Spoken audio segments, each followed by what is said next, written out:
आज का वचन के लिए आइए हम बाइबल में से कुछ पदों को पढ़ेंगे। यूहन्ना रचित सुसमाचार अध्याय नंबर 2 1 से लेकर के आयत नंबर 9 तक हम पढ़ेंगे। प्रभु यीशु मसीहा जब तक इस धरती पर थे तब तक उन्होंने बहुत बड़े बड़े चमत्कारों को इस धरती पर करते हुए आए थे। उनमें से एक ये भी चमत्कार उन्होंने किया था, एक ब्याह में उन्हें जाना पड़ा। वचन में लिखा है यही चमत्कार उनके जीवन में उनके द्वारा किया गया चमत्कारों में सबसे पहला चमत्कार यही था। और चमत्कार यह थी कि उन्हें एक शादी में बुलाया गया था। उनके साथ साथ उनके माताजी और उनके साथ साथ उनके चेले भी उस ब्याह में गए हुए थे। वहां पर दाखरस खत्म हो गया था। यहूदियों के बीच में शादी के समय में लोगों को दाखरस पिलाया जाता था और साथ में रोटियां भी दिया जाता था। और उस समय दाखरस खत्म हो गया, शादी में खाना खत्म हो गया। प्रभु ने वहां पर कह दिया है सेवकों से कि जाओ तुम यहां पर रखा हुआ 6 मटकों में मुंह पानी भर देना। वहां चाहिए था दाखरस, लेकिन प्रभु ने कहा जिस मटकों में दाखरस थी उन्हीं मटकों में पानी भरने के लिए कह दिया। सेवकों ने जैसे प्रभु ने कहा वैसे उन्होंने किया। उसके बाद प्रभु ने उस पानी को देखकर कहा अब ले जाओ, इस पानी को प्रधान के पास ले जाकर सबको पिलाना। प्रधान के पास ले जाने के बाद प्रधान ने उस पानी को चखकर कहा यह तो दाखरस है, ये पहले से भी अधिक मधुर दाखरस है। Hallelujah, hallelujah. इस प्रकार के समाचार को हमने अब पढ़ा हुआ इस स्क्रिप्चर में हमें देखने को मिल जाती हैं। वैसे ही आज मैं आपसे कह रहा हूं, अगर आपकी मटका खराब है या अगर आपकी मटका खाली हो गया है, खुशी से भरा हुआ तुम्हारा घर, आनंद से भरी हुई तुम्हारी जीवन अब खाली हो गया है, गम से पड़ गया है, दुख से भरा हुआ है, लेकिन मैं आपसे कहना चाहता हूं मेरा प्रभु के पास पहले से भी अधिक मधुर दाखरस अभी भी मैं तुम्हारी मटका में भरने के लिए मेरे प्रभु के पास अभी भी तैयार है। Hallelujah, hallelujah. खाली से पड़ा हुआ तुम्हारी जीवन को पहले से अधिक मधुर दाखरस, पहले से भी अधिक आनंद से, अधिक खुशी से मेरा प्रभु आज तुम्हारे जीवन में भरने जा रहा है। Hallelujah, hallelujah. मुझे नहीं पता किस प्रकार की दुख में आप पड़े हुए हो, मैं नहीं जानता हूं किस प्रकार की चिंता से आकर के यहां पर बैठे हो। अगर मैं आपसे पूछूं मेरे जीवन में पहले, इससे पहले बहुत खुशी थी, किसी बात की कमी नहीं थी, मैं अच्छा चलता था, मेरा परिवार अच्छा था, लेकिन अब पता नहीं क्या हो गया, हम सब तीतर बीतर हो गए हैं। अब मुझे पता नहीं चल रहा है हमारे जीवन में खुशियां कहां चली गई है। लेकिन मैं आपसे कह रहा हूं मेरा प्रभु पहले से भी अधिक खुशी आपके जीवन में भरने के लिए तुम्हें खाली कर दिया है। हालेलुया। अगर तुम खाली हाथों से, खाली दिल से यहां पर आकर के बैठे हो, तैयार हो जाओ, मेरा प्रभु पहले से बढ़कर आनंद से तुम्हें भरने जा रहा है। हालेलुया। अपने आप से कहिएगा मेरा प्रभु मुझे आज बड़ा आनंद से तृप्त करेंगे। हालेलुया। मैं तो विश्वास करता हूं मेरा प्रभु यहां से मुझे आनंद से भरकर वापस लौटाएंगे। हालेलुया। बोलो यीशु मसीह की, राज्यों का राजा की। तो अभी इस लिखा हुआ इस वचन में से परमेश्वर हमसे बातें करने पाए। हर एक रीति से, हर एक वचन या हर एक बोली प्रभु के मुंह से निकला हुआ हर एक बात अचानक से या बेसमझ से, बेवजह नहीं निकला है। इस किताब में लिखा हुआ हर एक वचन हमारी आत्मिक यात्रा के लिए फायदादायक है। उस आत्मिक यात्रा के लिए जिस तरह हमारी शारीरिक रीति से हमें मजबूत होने के लिए रोटी की जरूरत है, वैसे हमारी आत्मा के लिए भी परमेश्वर का वचन की जरूरत है। पहले से हमने पढ़ चुके हैं मार्कुस रचित सुसमाचार में से, वहां पर प्रभु यीशु मसीह अपने चेलों से कह दिया कि सामने जो नगर दिख रहा है उस नगर में चले जाना। वहां पर एक आदमी है जो गड़ा में पानी लेकर के तुम्हारे सामने खड़ा होगे और उनके पीछे पीछे चलिए। जिस घर में वो प्रवेश करेंगे उस घर में तुम्हें भी प्रवेश करना है। और वहां पर उनसे पूछ लेना कि गुरु फसह की पर्व को मनाने के लिए पहुंचशाला की जरूरत है। वे तुम्हें सजा सजाया हुआ एक अटारी दिखाएंगे। मैंने आपको समझाया था फसह का मतलब क्या होता है। फसह की पर्व उस समय में जो वे लोग मनाते थे, तो उसी पर्व को आज हम कैसे मना रहा है। और मैंने यह भी समझाया था सामने जो नगर दिख रहा है वो नगर कौन सी है, और उस नगर में से निकलकर आने वाला, मटका में पानी लेकर के आने वाला व्यक्ति कौन है, और उसकी मटका में पड़ा हुआ पानी कौन था। और हमने आपको यह भी समझाया है कि उस पहुंचशाला क्या है। पिछले हफ्ता हम जान चुके हैं उस पहुंचशाला कलीसिया है, जहां पर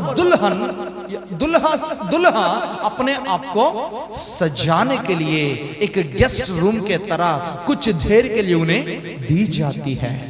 और ये कलीसिया है, हम सब मिलकर दुल्हा के समान परम दुल्हन प्रभु यीशु मसीहा से मिलने के लिए हम अपनी आत्मा और तन, शरीर और आत्मा को तैयार करके हमारा प्रभु से मिलने के लिए हम यहां पर तैयारी के काम कर रहे हैं।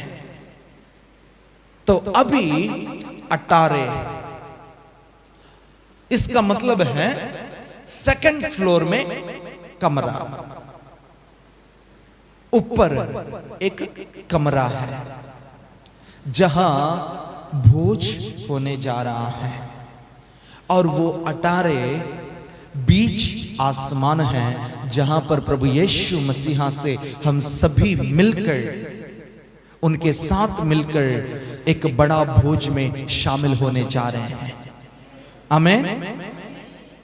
इस धरती पर 7 साल के लिए बड़ा महाक्लेश इस धरती पर उतरकर आने वाला है। उस क्लेश के समय में इंसान बहुत सताव को उठाएंगे, बहुत ज्यादा उनके जीवन में पीड़ा को सामना करना पड़ेगा। उस पीड़ा इंसान सह नहीं सकते हैं। एक उदाहरण के लिए उस पीड़ा कैसा होगा हम देखेंगे। देखिए, प्रकाशित वाक्य की पुस्तक अध्याय नंबर 9 पहली आयत से हम पढ़ेंगे। पढ़िए। जब 5वें स्वर्गदूत ने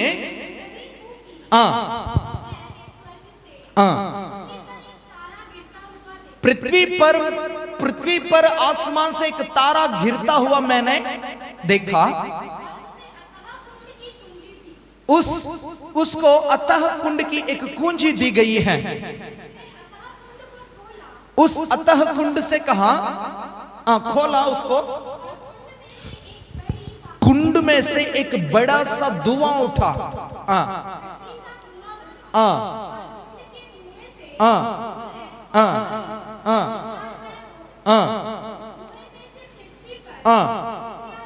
उस धुएं में से पृथ्वी पर टिड्डियां निकले हैं। उन्हें पृथ्वी के बिच्छुओं की समान शक्ति दिया गया है। किसको दिया गया है? टिड्डियों को किस तरह की शक्ति दिया गया है? बिच्छुओं की तरह शक्ति टिड्डियों को दिया गया है। उनसे कहा गया है, टिड्डियों से कहा गया है, न पृथ्वी की घास न हरियाली चीजों को हानि पहुंचाना है, परंतु केवल उन मनुष्यों को पीड़ा पहुंचाना है जिनके माथे पर परमेश्वर का मोहर नहीं है। उन्हें लोगों को मार डालने को शक्ति नहीं दिया गया है, परंतु 5 महीने तक उन्हें पीड़ा देने के लिए अधिकार दिया गया है। लिखा है 5वां स्वर्गदूत ने, 5वां स्वर्गदूत मतलब इससे पहले 4 और स्वर्गदूत होंगे, है ना। इस प्रकाशित वाक्य में 7 स्वर्गदूत हैं, 7 तुरहियां फूकेंगे और 7 मोहर हैं। हर एक मोहर खुलते समय, हर एक तुरही फूका जाते समय, हर एक कटोरी में से गिराते समय इस धरती पर एक एक पीड़ा मचती थी, एक एक पीड़ा मचने वाली है, एक एक पीड़ा इस धरती पर आने वाला है। उनमें से उदाहरण के लिए एक 5वां स्वर्गदूत तुरही फूकते समय किया गया, या इस धरती पर देखने के लिए हमें इस तरह मिल जाती है कि स्वर्गदूत ने तुरही फूका, तुरंत एक व्यक्ति ने अतः कुंड की, अधोलोक की चाबी लेकर के उसे खोल दिया। जब उसे अधोलोक को खोल दिया गया है, भट्टी में से जिस तरह धुआं उठती है उसी तरह धुआं बाहर आ गया। उस धुआं में से टिड्डियां बाहर निकले हैं इस धरती पर। इस धरती पर आया हुआ टिड्डियों को बिच्छुओं के अंदर जिस तरह शक्ति होती है उस तरह की शक्ति टिड्डियों को दिया गया है। दरअसल टिड्डियां हरा भरा जो घास होती है या भूस होती है या पेड़ पौधाएं होते हैं, उन पत्तों को खाकर अपने जीवन को बिताना चाहिए, परंतु उन टिड्डियों को बताया गया है कि देखो तुम जाकर के उस मनुष्यों के पास जाके उन्हें पीड़ा पहुंचाना है जिस व्यक्ति की माथे पर मोहर नहीं है। परमेश्वर की मोहर जिस व्यक्ति की माथे पर नहीं है उस व्यक्ति के पास जाकर के तुम्हें हानि पहुंचाना है, पीड़ा पहुंचाना है। 5 महीनों के लिए उन्हें पीड़ा पहुंचाते रहना है। इस मोहर क्या है? ये मोहर प्रभु यीशु मसीहा की मोहर है। इस मोहर बपतिस्मा की मोहर है। इस मोहर मन फिराव की मोहर है। जिस व्यक्ति ने मन फिराया नहीं, जिस व्यक्ति ने प्रभु यीशु मसीहा के नाम से, पिता पुत्र पवित्र आत्मा के नाम से बपतिस्मा नहीं पाया, उस व्यक्ति की माथे पर मोहर नहीं होती है। ऐसे लोगों के पास जाकर के तुम्हें हानि पहुंचाना है, पीड़ा पहुंचाना है 5 महीनों के लिए। और इस पीड़ा के मारे इंसान क्या करेगा? वहां पर इस बिच्छुओं की तरह शक्ति को पाया हुआ टिड्डियों की पीड़ा से इंसान डर जाता है। डर कर क्या करेगा? उन दिनों में मनुष्य मृत्यु को ढूंढेंगे लेकिन मृत्यु को नहीं पाएंगे, मरने के लिए लालसा करेंगे लेकिन मृत्यु इंसान को देखकर भाग जाएगा। हालेलुया। उस टिड्डियां इंसान को पीड़ा पहुंचाते समय इंसान मरने के लिए लालसा करेंगे। अभी तो इंसान मरने के लिए डरता है, कोई मरना नहीं चाहता है, लेकिन एक समय इस धरती पर आने जा रहा है, उस समय इंसान मरने के लिए लालसा करेगा लेकिन मृत्यु उस इंसान को देखकर भागने वाला समय आने जा रहा है। इस तरह की पीड़ा इस धरती पर आने से पहले इंसान प्रभु यीशु मसीहा पर विश्वास करे और अपने जीवन में मुक्ति को प्राप्त करे। इसलिए हम एक गीत गाते हैं, यीशु के पास आवो और मुक्ति को अपनावो, यीशु के पास आवो और मुक्ति को अपनावो। आशीष वो देगा, साथ अपने लेगा, कभी नहीं छोड़ेगा। आशीष वो देगा, साथ अपने लेगा, कभी नहीं छोड़ेगा। हालेलुया, स्तुति गाए हम हमेशा यीशु की स्तुति। तालियां, हालेलुया, हमेशा यीशु की स्तुति गाए हम। हालेलुया, हालेलुया, हाले मिलके हालेलुया,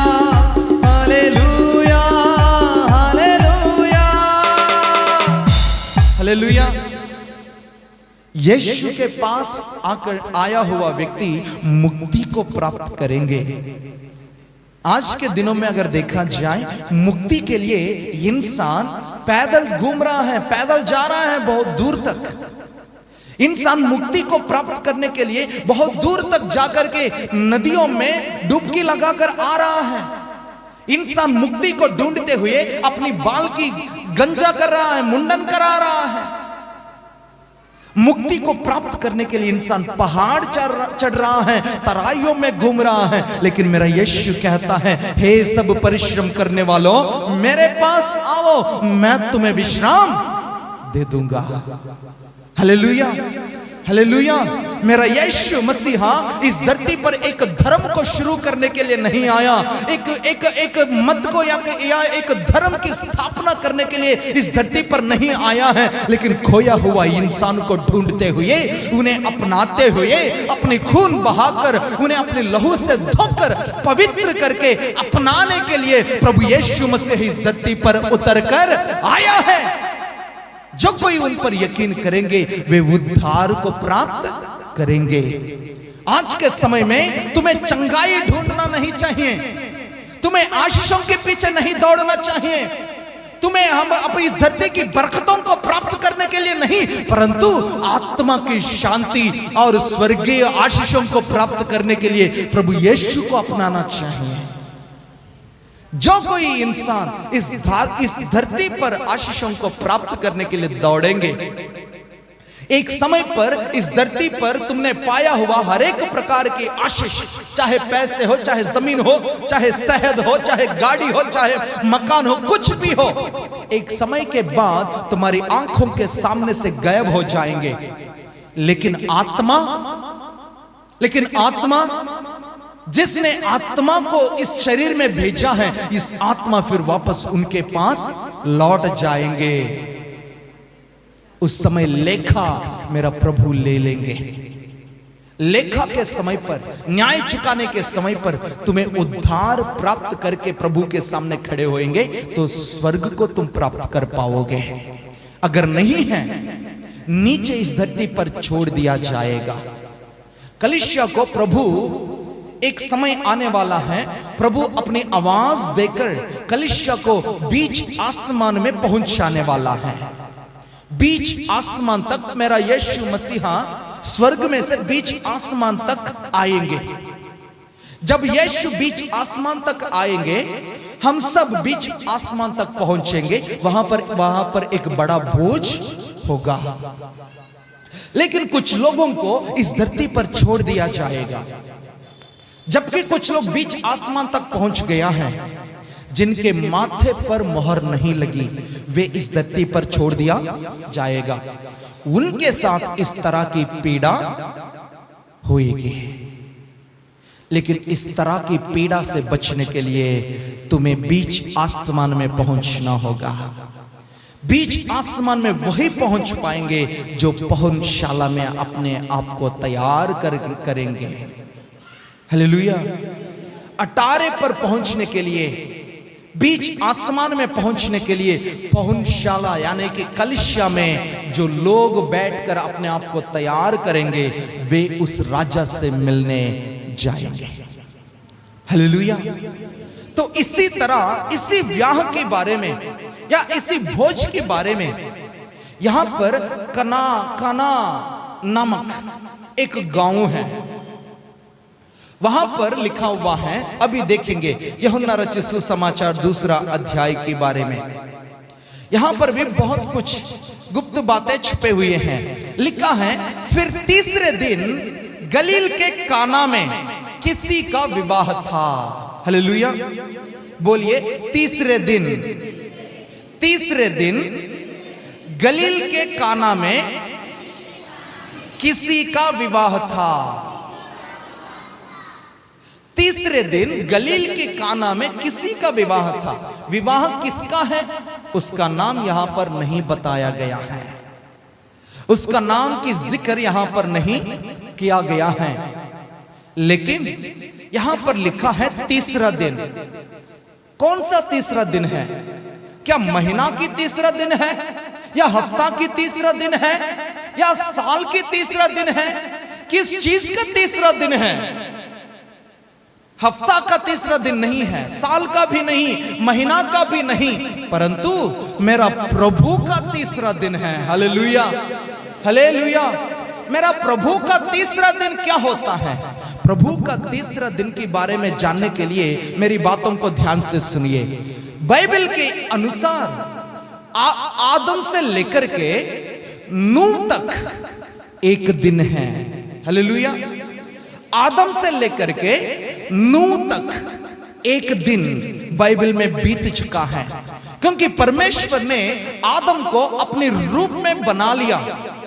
अपने रूप में उन्हें बना करके उनकी नथनों में अपने सांस फूंककर उन्हें जीवित इंसान के रूप में उन्हें खड़ा किया। उन्हें कह दिया था कि देखो, जिस तरह मैं स्वर्ग में राज्य करता हूं, वैसे तुम्हें इस धरती को राज्य करना है धरती पर। लेकिन इंसान के बीच में शैतान आने के कारण इंसान परमेश्वर से दूर हो गया है। जब इंसान परमेश्वर से दूर हो गया, तब परमेश्वर ने इंसान की हरकतों को देखकर पछताया था। इंसान की चाल चलन को देखकर परमेश्वर ने अपने मन में दुख खाया। मैंने इंसान को बनाया इस धरती पर राज्य करने के लिए, मैंने इंसान को बनाया इस धरती को संभालने के लिए, मैंने इंसान को बनाया मेरी स्तुति और आराधना करने के लिए, लेकिन इंसान तो बिगड़ गया है, इंसान तो खराब हो गया है, इंसान तो मुझसे दूर हो गया है। मैं कैसे इंसान को अपने पास लेकर आऊं? जब इंसान के तरफ प्रभु ने देखा, तब उत्पत्ति की पुस्तक अध्याय नंबर 6 में आयत नंबर 5 से लेकर के अगर आप पढ़ोगे, वहां पर एक व्यक्ति परमेश्वर के नजर में धर्मी निकला है। उनका नाम है नूह। हालेलुया। नूह परमेश्वर के सम्मुख में धर्मी ठहरा। तब प्रभु ने नूह से कहा, नूह, तुम्हें एक बड़ा जहाज को बनाना, क्योंकि मैं इस धरती को, जिनको मैंने अपनी हाथों से बनाया, जिस इंसान को अपने रूप में बनाया, और इस पूरी धरती पर बाढ़ ला करके मैं इस धरती को खराब करने जा रहा हूं, धोने जा रहा हूं। इस धरती पर प्रबल किया गया या प्रबल होते जाने वाले हर एक प्रकार की दुष्टता की धुलाई मैं करने वाला हूं, इसलिए बाढ़ इस धरती पर भेजने जा रहा हूं। तुम्हें एक बड़ा जहाज को बनाना है, 3 मंजिल की जहाज। नूह ने 120 वर्ष अपने पूरी परिवार के साथ 3 मंजिल की जहाज को बनाने के लिए समय लगाया, और 120 साल के अंदर उन्होंने लोगों को सुसमाचार पहुंचाया, कहते हुए आया है, परमेश्वर एक समय पर इस धरती पर बाढ़ भेजने जा रहा है, पानी बरसने जा रहा है, इस पानी के साथ पूरी धरती डूब जाएगी, इसलिए मन फिराओ, आ जाओ, इस जहाज में प्रवेश करो। जो कोई इस जहाज में प्रवेश करेंगे वे उद्धार पाएंगे, जो कोई इस जहाज में प्रवेश करेंगे वे बच जाएंगे, जो कोई इस जहाज में प्रवेश करेंगे वे अपने प्राण को बचाएंगे। लेकिन हर कोई नूह को देखकर हंसते थे। पानी बरसेगा, बारिश आएगा, अभी तो बारिश हमारे लिए मामूली बात है, लेकिन नूह के समय में बारिश नहीं होती थी। नूह के समय तक कभी भी बाइबल में ना ही इस धरती पर बारिश नहीं हुई थी। सिर्फ नूह के समय से ही इस धरती पर बारिश बरसना शुरू हुआ है। इसलिए इंसान बारिश की बात पर यकीन करना मुश्किल हो गया।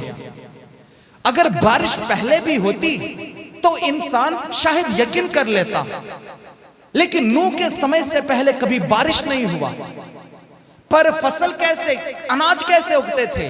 बाइबल में लिखा है, अनाज उगने के लिए प्रभु धरती में से भाप बाहर निकलता था, उस भाप से, उस ओस से पूरी अनाज उगता था।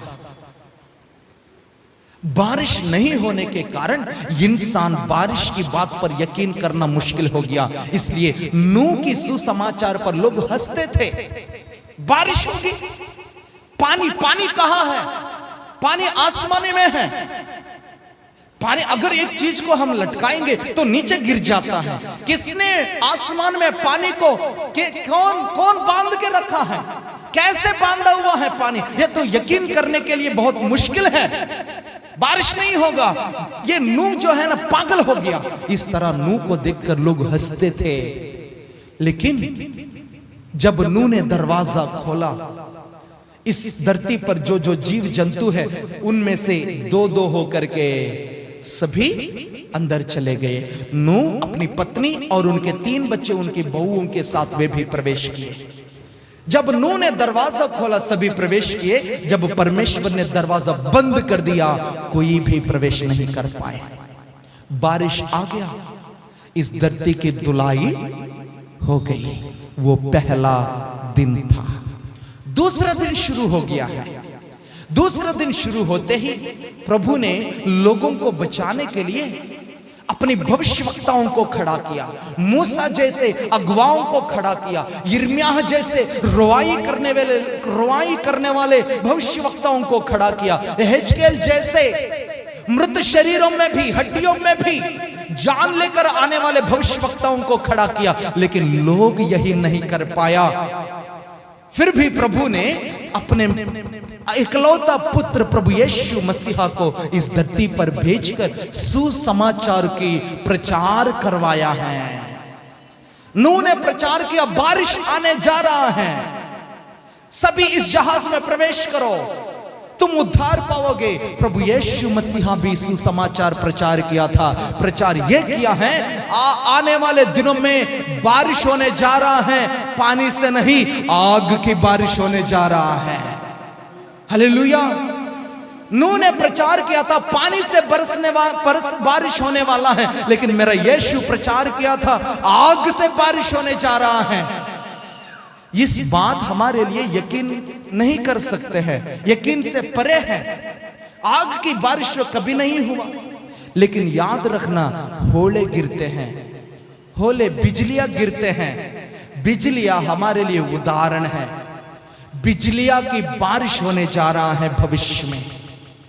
उसके बारे में प्रभु प्रचार करते हुए कहने लगे हैं, देखो मन फिराओ, परमेश्वर का राज्य तुम्हारे निकट है। हालेलुया। ये जो जहाज है जो नूह ने बनाया था, उस जहाज का नाम अभी यीशु मसीह है। जो कोई यीशु मसीह में प्रवेश करेंगे, जो कोई यीशु मसीह पर यकीन करेंगे, वे आने वाले उस आग की बारिश से अपने को, अपने परिवार को, अपने सबके खानदान को बचा सकता है। इसलिए प्रभु यीशु मसीह इस धरती पर आकर के दरवाजा खोला, उद्धार की दरवाजा। अभी भी वो दरवाजा खुली हुई है। बंद होने से पहले मेरे अजीजों, मैं आपसे कहना चाहता हूं, प्रभु यीशु मसीहा के नाम में प्रवेश करो। उनके द्वारा दरवाजा खोल दिया गया है, उस दरवाजे के अंदर प्रवेश करो। इसलिए प्रभु कहता है, मैं ही द्वार हूं, मैं ही मार्ग हूं, मैं ही सत्य हूं और मैं ही जीवन हूं। हालेलुया। मार्ग वही है, दरवाजा वही है। उनके अंदर प्रवेश किया गया हर एक व्यक्ति अपने जीवन में महफूज को महसूस करेंगे। आमीन। इसलिए अभी दूसरा दिन शुरू हो चुका है। हम सभी आज के दिन में, दूसरा दिन में जीवित है। मेरा प्रभु कहा कि मेरे पास आओ, मैं तुम्हें विश्राम दूंगा। विश्वास कर, मन फिराओ, क्योंकि परमेश्वर का राज्य निकट है। कहां मन फिराना है? कैसे मन फिराना है? मन फिराने के लिए किस कलीसिया में जाना है? मैं आपसे कहता हूं, मन फिराने के लिए आपको कहीं जाने का कोई जरूरत नहीं। सामरी स्त्री एक कुआं के पास मन फिराई है यीशु मसीहा से मिलकर के। सामरी जक्कई एक पेड़ पर बैठ के मन फिराया है प्रभु यीशु मसीहा को देखकर। व्यभिचार करने वाली स्त्री सीमोन के घर में मन फिराई है। आपको मन फिराने के लिए, प्रभु यीशु मसीहा को अपनाने के लिए अपना धर्म को चेंज करने की जरूरत नहीं। अपने नाम बदलवाने की जरूरत नहीं, अपने कपड़े बदलवाने की जरूरत नहीं, अपने घर का नाम बदलवाने की जरूरत नहीं, परंतु अपने मन को बदलवाने की जरूरत है।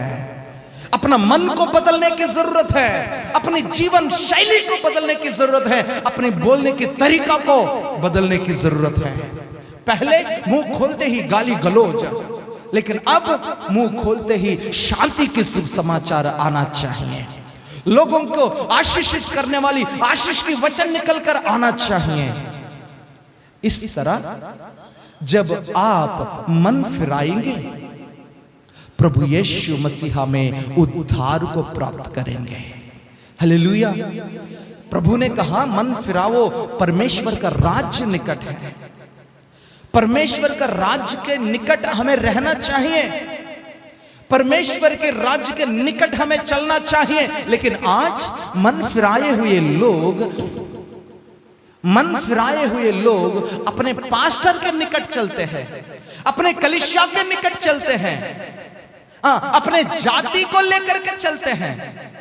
कहते हैं हमारा पास्टर जी है ना बहुत बड़ा है, यूट्यूब में आता है हमारे पास्टर, हमारे पास्टर जो है ना बड़ा बड़ा चमत्कार करते हैं, भविष्यवाणी करते हैं, बहुत लोग आते हैं हमारी कलीसिया।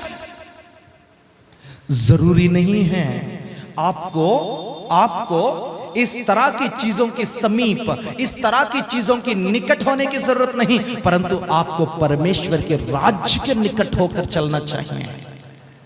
परमेश्वर के राज्य पर तुम्हारे आंख लगना चाहिए, परमेश्वर के राज्य के समीप तुम्हें खड़ा होना चाहिए, रीति रिवाजों के साथ नहीं, अपने जीवन में अपनी जाति के पास नहीं।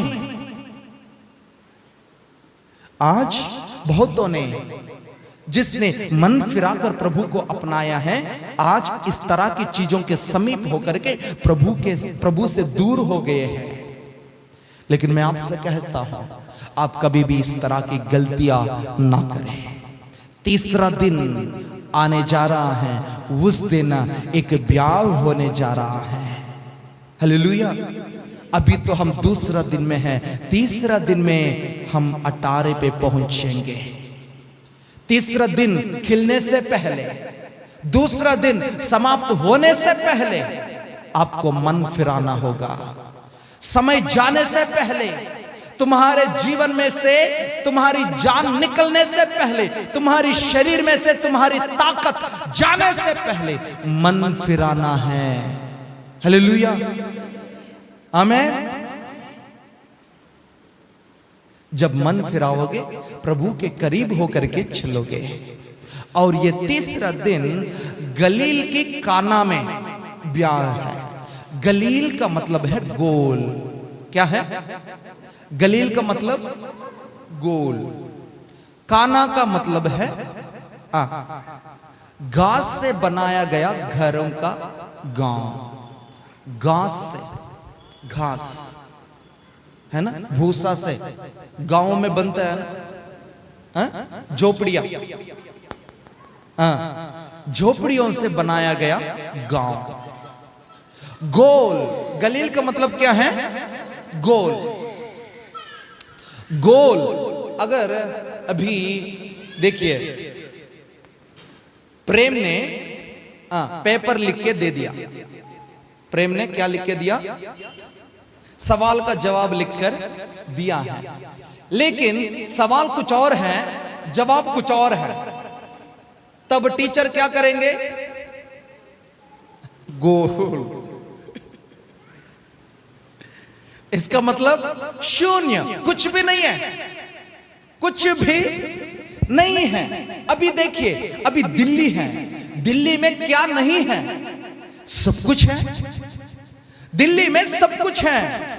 घात करने वाले भी हैं, चोरी करने वाले भी हैं, रेप करने वाले भी हैं, एक दूसरों को लूटने वाले भी हैं। इस दिल्ली में दुख है, परेशानी है, घबराहट है, दुख, दिक्कत है, खतरा है, हर चीज है इस दिल्ली में। सिर्फ दिल्ली में ही है, नूह में नहीं है, गुड़गांव में नहीं है, नोएडा में नहीं है, देहरादून में नहीं है, मुंबई में नहीं है, कलकत्ता में नहीं है, आगरा में नहीं है, ग्वालियर में, हर एक शहर में, हर एक गांव में खतरा, हर एक परिवार में दुख, हर एक परिवार में परेशानी, हर एक दिल में गम छाया गया है। लेकिन एक गांव है जहां कुछ भी नहीं होता है। हालेलुया। वहां पर सिर्फ प्रभु की स्तुति होती है। वो है गलील, वो है स्वर्ग। हालेलुया। वो गोल है, वहां कुछ भी नहीं है, आंसू बहने की जरूरत नहीं है, दुख की जगह वहां नहीं है, परंतु खुशियां ही खुशियां वहां इस सारी चीजों से उस जगह परे है। उस गलील में काना, उसी स्वर्ग में काना नामक एक गांव है जहां पर कुछ समय के लिए लोग रहने जा रहे हैं। काना घास से बनाया गया यानी कि झोपड़ियों का गांव है। झोपड़ी, अभी देखिए किसी इंजीनियर को लेकर आएंगे, उनसे पूछेंगे कि भैया ये जो भवन है, ये जो दीवार है, ये कब तक टिकेगा? वो जांचेंगे, परीक्षा करेंगे, वो कहेंगे इसका उम्र है 100 साल, आज से लेके 80 साल और ये भवन खड़ा रहेगा। इसका मतलब हर एक भवन के लिए एक नियमित समय है, उस समय के अंदर वो मजबूत रहेगा, उसके बाद वो ढीला हो जाएगा। वैसे ही भूसा से बनाया गया झोपड़ियों का घर ज्यादा समय के लिए टिकता नहीं है। हम बचपन में पत्तों से बनाया गया घरों में रहते थे। उसमें ना गर्मी होती थी ना ठंड होती थी। ठंड के समय में गर्मी, गर्मी के समय में ठंड, साथ में मच्छर भी होता था। हालेलुया। ऐसी घर में हम रहते थे। उसके ऊपर चावल का जो घास है, भूसा है, उससे एक लेयर बनाया जाता था ताकि वो पानी जो बारिश होती है उस बारिश से घर भीग ना पाए, मतलब उस पानी अंदर ना आ सके। लेकिन साल में या 2 साल में एक बार उसे खोल के फिर दोबारा बनाना पड़ता है। इसका मतलब वो घर जो है कुछ ही समय के लिए है, कुछ ही दिन के लिए है, कुछ ही साल के लिए है। वैसे ही ये जो काना है, गलील में काना, स्वर्ग का एक काना गांव है जहां लोग जाकर के कुछ ही समय के लिए भोजन करने बैठेंगे, कुछ ही समय के लिए शादी में शामिल होने जा रहे हैं। वो है अटारे। हालेलुया। वो है बीच आसमान। उस बीच आसमान में हम सभी कुछ समय के लिए पहुंचने वाले हैं। और यहां लिखा हुआ है किसी का विवाह था। किसका विवाह था? किसी का। दुल्हा का नाम की जिक्र यहां पर नहीं किया गया है, लेकिन हमें समझ आ गया है ये जो शादी है परमेश्वर का पुत्र का शादी है। किसके साथ है? दुल्हन के साथ। दुल्हन कौन है? कलीसिया। कलीसिया कौन है? हम सब मिलने से कलीसिया हैं। आप और हम सब मिलकर जहां 2 या 3 इकट्ठे होते हैं यीशु के नाम में, वो कलीसिया है। उस कलीसिया से मेरा यीशु मसीहा की शादी होने जा रहा है। लेकिन यहां पर उनका नाम की जिक्र क्यों नहीं किया गया है? क्या यीशु उनका नाम नहीं है? नहीं है, उनका नाम यीशु नहीं है। यीशु का मतलब अपने लोगों को बचाने वाला। मसीह का मतलब है उद्धारकर्ता, अभिषिक्त। इम्मानुएल का मतलब है परमेश्वर हमारे साथ है। फिर इनका नाम क्या है? यीशु का नाम क्या है? यीशु का नाम के बारे में अगर हम देखा जाए, यूहन्ना के द्वारा लिखा गया प्रकाशित वाक्य की पुस्तक 19वां अध्याय में लिखा हुआ है, वे लहू के अंदर भिगाया गया कपड़े को पहनकर आ रहा है। उसका नाम है परमेश्वर का वचन। आमीन। प्रभु यीशु का नाम है परमेश्वर का वचन। वचन है जो आदि में था, जो परमेश्वर के साथ था, जो खुद ही परमेश्वर था, उनका नाम है परमेश्वर का वचन। उस वचन का शादी है इस कलीसिया के साथ गलील की काना में। Thank you, hallelujah, hallelujah. इसलिए मेरे भाइयों, मैं आपसे बार बार कहते हुए आ रहा हूं, समय जब तक है, अपनी मृत्यु से पहले ही अपने जीवन में से, अपने शरीर में से ताकत पानी जैसे बह जाने से पहले ही प्रभु यीशु मसीहा को अपनाएं, मन फिराएं, बपतिस्मा को पाएं, प्रभु यीशु के पीछे चलना सीखें। जब आप सच्चा परमेश्वर को जानोगे, सच्चा परमेश्वर को जानोगे, तुम्हारे जीवन आजादी को पाएंगे। क्योंकि प्रभु का वचन कहता है, सत्य तुम्हें स्वतंत्र करेगा, सत्य तुम्हें स्वतंत्र करेगा। हमारा भारत में एक नारा है, सत्यमेव जयते। सत्य हमेशा कुछ समय के लिए छुपा सकता है, लेकिन सत्य आखिर में जय को जरूर प्राप्त करेगा। इसलिए प्रभु कहता है, मैं ही मार्ग हूं और मैं ही सत्य हूं। Hallelujah, hallelujah. ये स्वतंत्र करने वाला सत्य जो है प्रभु यीशु मसीह है, प्रभु यीशु मसीह है। और प्रभु कहता है कि मेरे पीछे मुझे मारा जाएगा, मैं तो बलिदान हो जाऊंगा, तुम्हारी लहू को, तो मेरे लहू से तुम्हारी पापों को धोने जा रहा हूं। और इसके बाद तुम्हें अनाथ नहीं छोड़ूंगा, मैं तुम्हारे लिए एक सहायक को भेजूंगा। वे सत्य स्वरूपी हैं, सत्य स्वरूपी हैं। सत्य यीशु मसीह है, पवित्र आत्मा सत्य स्वरूपी है, मतलब सत्य का ही उनका भी रूप है, यीशु का ही रूप है पवित्र आत्मा का भी। और उस पवित्र आत्मा, उस सत्य स्वरूपी तुम्हें सर्व सत्य में लेकर चलेगा। सत्य यीशु मसीह है, सत्य स्वरूपी पवित्र आत्मा है, सर्व सत्य स्वर्ग है। Hallelujah, hallelujah. सत्य के द्वारा स्वतंत्र को पाया हुआ तुम सत्य स्वरूपी के द्वारा उनकी अगुवाई में, उनकी नजर में अगर अपने आप को तैयारी में लगोगे, आपको सर्व सत्य में यानी कि स्वर्ग में वे तुम्हें लेकर जाएंगे। इसलिए मैं यहां खड़ा होकर के धर्म की प्रचार नहीं कर रहा हूं, मैं यहां खड़ा होकर के जाति की प्रचार नहीं कर रहा हूं, अपनी प्रचार नहीं कर रहा हूं, परंतु जब से इस धरती की बुनियाद डाला गया है, जब से इंसान के जीवन में उद्धार की जरूरत पड़ी है, तब से लेकर के जिस वार्ता की प्रचार मेरे से पहले महत्व परमेश्वर के लोग, परमेश्वर के दासों ने प्रचार करते हुए आए हैं, उसी सत्य के वचन को मैं आपके सामने लेकर आया हूं। हालेलुया।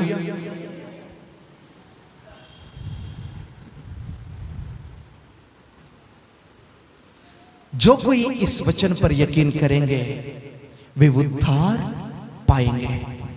आपके जीवन में चंगाई की जरूरत नहीं है, आपके जीवन में आशीष की जरूरत नहीं है, क्योंकि पता है चंगाई प्राप्त करने के बाद भी आपके शरीर में बीमारी फिर से आ सकता है।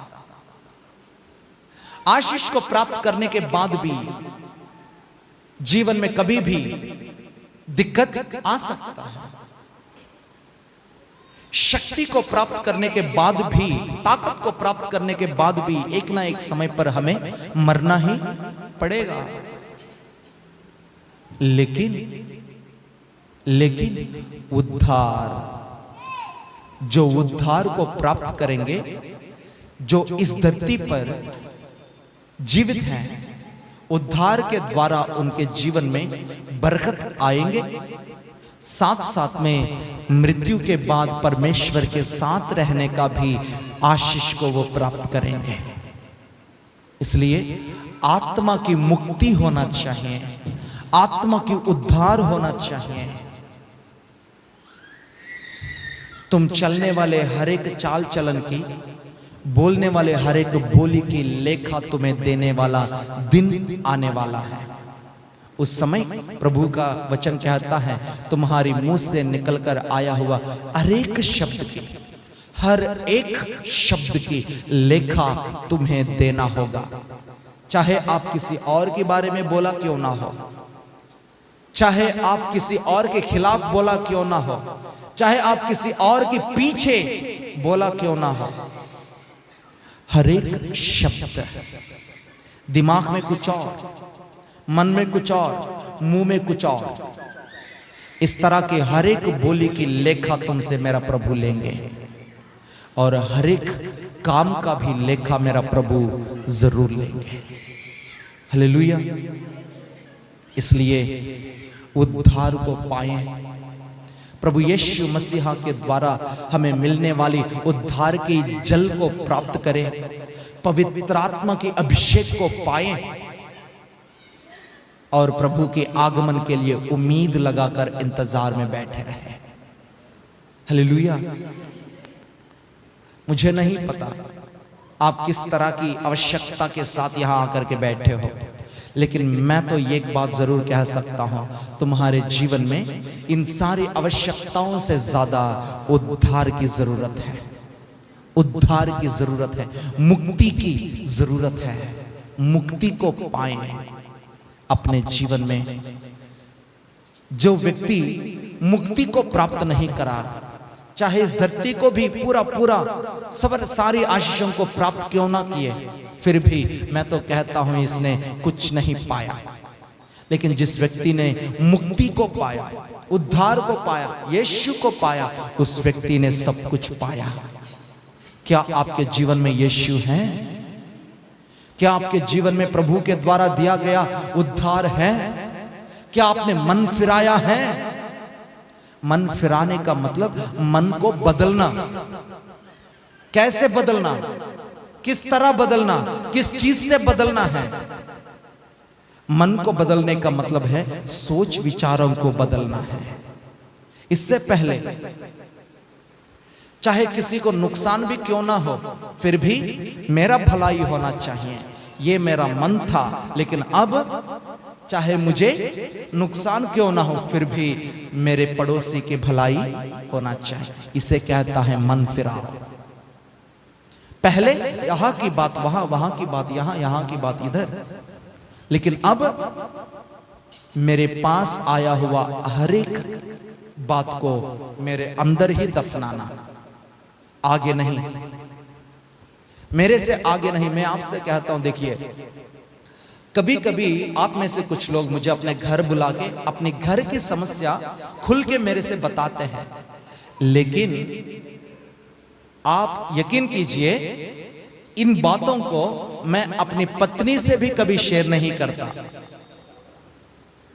मैंने किसी के घर जाके लेट आया था, उनको पता है फलाना घर में गए हैं, ये उनके घर में कुछ समस्या है। आते ही उन्होंने पूछे मेरे से कि क्या हुआ, उनके घर में क्या दिक्कत है। मैंने कहा उनसे, अगर तुमसे बोलने की लायक की बात होती तो फिर मैं आपसे जरूर कहता हूं। अगर मुझे लगता है कि तुमसे कहने की कोई जरूरत नहीं है, मतलब ये बात मेरे अंदर ही होना चाहिए, किसी के पास नहीं जाना चाहिए, अगर ये ऐसा ही बात है तो फिर आपको पूछने की जरूरत नहीं है। बहुतों की बात, बहुतों की पर्सनल चीजें भी जो मेरे से शेयर किया गया है वो मेरा पत्नी को भी नहीं पता है। इसे कहते हैं मन फिराव। ऐसी मन फिराव क्या आपने पाया? क्या आपने पाया? पहले अपनी भलाई, उसके बाद परमेश्वर का काम, लेकिन अभी पहले प्रभु का काम। अगर प्रभु का काम मैं करूंगा तो मेरा काम प्रभु कर लेंगे। हालेलुया। एक दिन हमारे पिंकी सिस्टर ने चर्च साफ सफाई करने के लिए एक वो क्या करते हैं, माप वाला सिस्टम की चीजें लेकर आए थे। और उस चीज को लेकर आने के बाद हमने प्रार्थना किए। प्रार्थना करने के बाद उस दिन हमारे चर्च में एक मेहमान आए थे, ज्योति बहन प्रार्थना करवाई। उनसे कहा गया है कि प्रभु का चर्च में तुम्हें काम करना है। जैसे ये माप स्टिक आया, मैंने कहा ज्योति बहन आपको है ना हर शनिवार को चर्च की साफ सफाई करना है, ये लो माप स्टिक। जब आप प्रभु का काम करोगे प्रभु आपके जीवन का काम करेंगे। जैसे इस चर्च की भवन की आप साफ करोगे, मैल को या गंदगी को साफ करोगे, वैसे प्रभु आपके जीवन में पड़ा हुआ हर एक गंदगी को साफ करेंगे। उन्होंने ईमानदारी से करने लगे। प्रभु ने उन पर रहम किए। उन्हें आज एक अच्छा जॉब से उन्हें आशीषित प्रभु ने किया है। हालेलुया। हमारे बीच में ही है बहन ज्योति। इससे पहले बहुत परेशान रहते थे, लेकिन जब उन्होंने प्रभु का काम किया प्रभु उनका काम निपटा लिया। यह है मन फिराव। पहले हम अपना काम देखते थे, अपना बचाओ, उसके बाद प्रभु के लिए। लेकिन प्रेरितों के काम के पुस्तक में पूरी कलीसिया जितने भी लोग थे वे सब के सब अपने सारी चीजें बेचकर पहले प्रभु के लिए ला करके रख दिए हैं। इसलिए दशमांश में भी कुछ लोग क्या करते हैं, दशमांश। एक भाई था, वो कहते थे मेरा तनख्वाह 1 लाख है, मैं 10,000 दशमांश देता था। लेकिन मेरे पास तो कभी वो गिनती में नहीं आया 10,000 की वो दशमांश। लेकिन मुझे यहां तक पता है कि 2,000 या 1,000 दशमांश के रूप में लिफाफे में रख के दे देते थे। ये दशमांश नहीं है, ईमानदारी। ईमानदारी होती है। आप मेरे आंखों में धूल डाल सकते हो, लेकिन प्रभु के आंखों में नहीं। इसलिए एक वचन है, देखिए नीति वचन की पुस्तक में से 18 का 16, नीति वचन 18 का 16, ध्यान से देखिए। भेंट मनुष्य के लिए मार्ग खोल देती है और उसे बड़े लोगों के सामने पहुंचाती है। हालेलुया। भेंट क्या करता है, मार्ग को खोल देता है। इसका मतलब भेंट आप जो चढ़ाते हैं, आप जो भेंट चढ़ाते हैं, कभी आपने इस बात पे गौर किए हैं कि मैं क्या प्रार्थना करता हूं आप भेंट के लिए, आपकी भेंट के लिए? मैं ये शब्द जरूर इस्तेमाल करता हूं कि प्रभु इस भेंट को एक कुंजी के समान इस्तेमाल करके जो भी दरवाजे, आशीष के दरवाजे इनके लिए बंद हैं, उसे यीशु के नाम में मैं इसे खोल देता हूं। इस तरह मैं दुआ करता हूं। क्यों? क्योंकि तुम्हारा भेंट एक कुंजी के समान है, एक कुंजी है। मार्ग बंद है, उस मार्ग को खोलने के लिए भेंट की जरूरत है। कुछ लोग मन्नत मानते हैं, अगर मेरा ये काम हो जाए तो मैं ये भेंट चढ़ाऊंगा। लेकिन मैं आपसे कहता हूं, भेंट चाबी है, कुंजी है, मार्ग बंद है। आप कहता हो ये मार्ग खुल जाए तब जाकर मैं ये भेंट चढ़ाऊंगा। पहले भेंट चढ़ाओ, उसके लिए आपको भेंट चढ़ाना है, तब ये कुंजी इस्तेमाल किया जाएगा। कुंजी आपके पास ही रख के कहोगे कि खुल जाए। अली बाबा 40 उसमें क्या कहता है,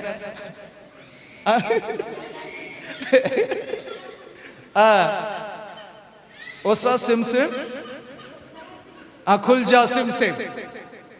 ये कहने से थोड़ी खुलेगी, चाबी तो आपके पास है।